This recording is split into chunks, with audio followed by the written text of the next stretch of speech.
the property management industry, fair housing offenses are considered especially troubling. In the United States, a dedicated fair housing attorney, Leslie Tucker, provides case explanations and best practices.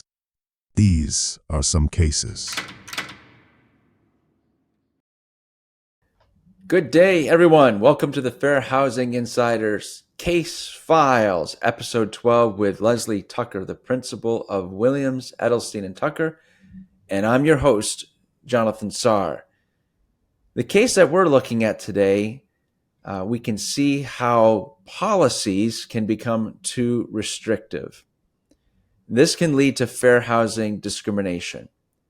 So we're interested to see what you think about this one, Leslie. So can you share with us how one property's restrictive policies in regards to children and amenities led to a fair housing complaint?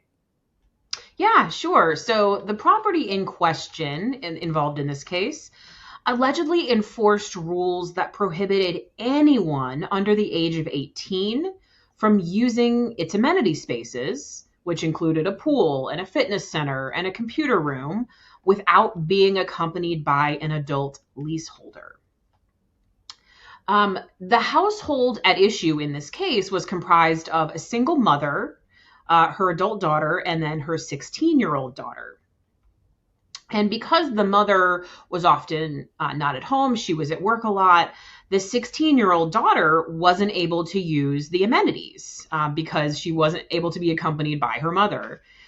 She was removed several times by management from the computer room and the amenity spaces because she didn't have an adult leaseholder with her. And the family argued that she was essentially, the 16-year-old daughter was essentially confined to the apartment when her mother was at work, not able to really use the community in any other way.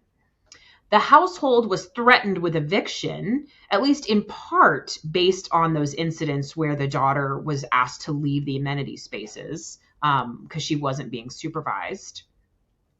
And the family did eventually move out because they claimed that they did not feel welcome at the property. The parties did reach a settlement, which included monetary damages for the property, as well as the requirement that the housing provider adopt different policies related to the use of its amenity spaces at all of its properties.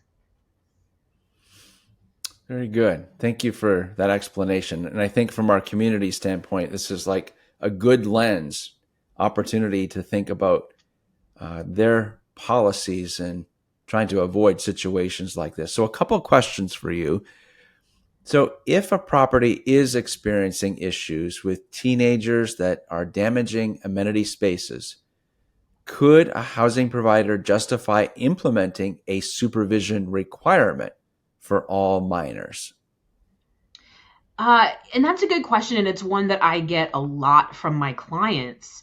And the answer is no. There really isn't a justification for telling all minors, including all teenagers, that you cannot use the amenities unless an adult is with you.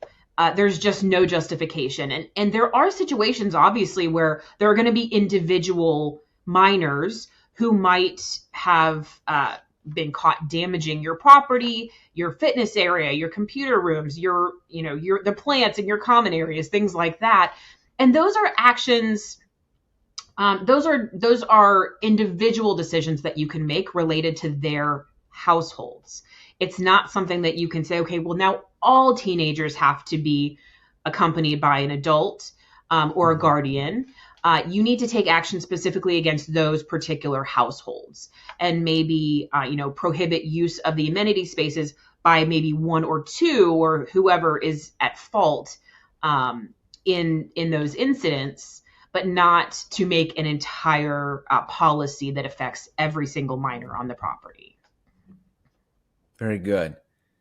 Yeah, you have a lot of experience with this. We're grateful for that comment, your insight.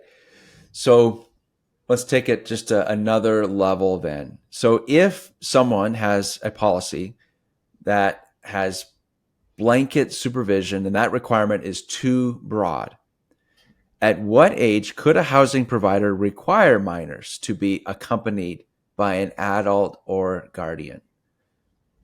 Yeah, and placing age requirements for supervision, that's very common at many properties that have amenity spaces, and that is okay. But you need to be able to kind of justify from maybe a health and safety or protection of property. You have to be able to sort of justify those specific policies. There is no definite age where the law says you can, allow certain people of certain ages to be in your amenity spaces with supervision or without supervision. So that's what makes this tough.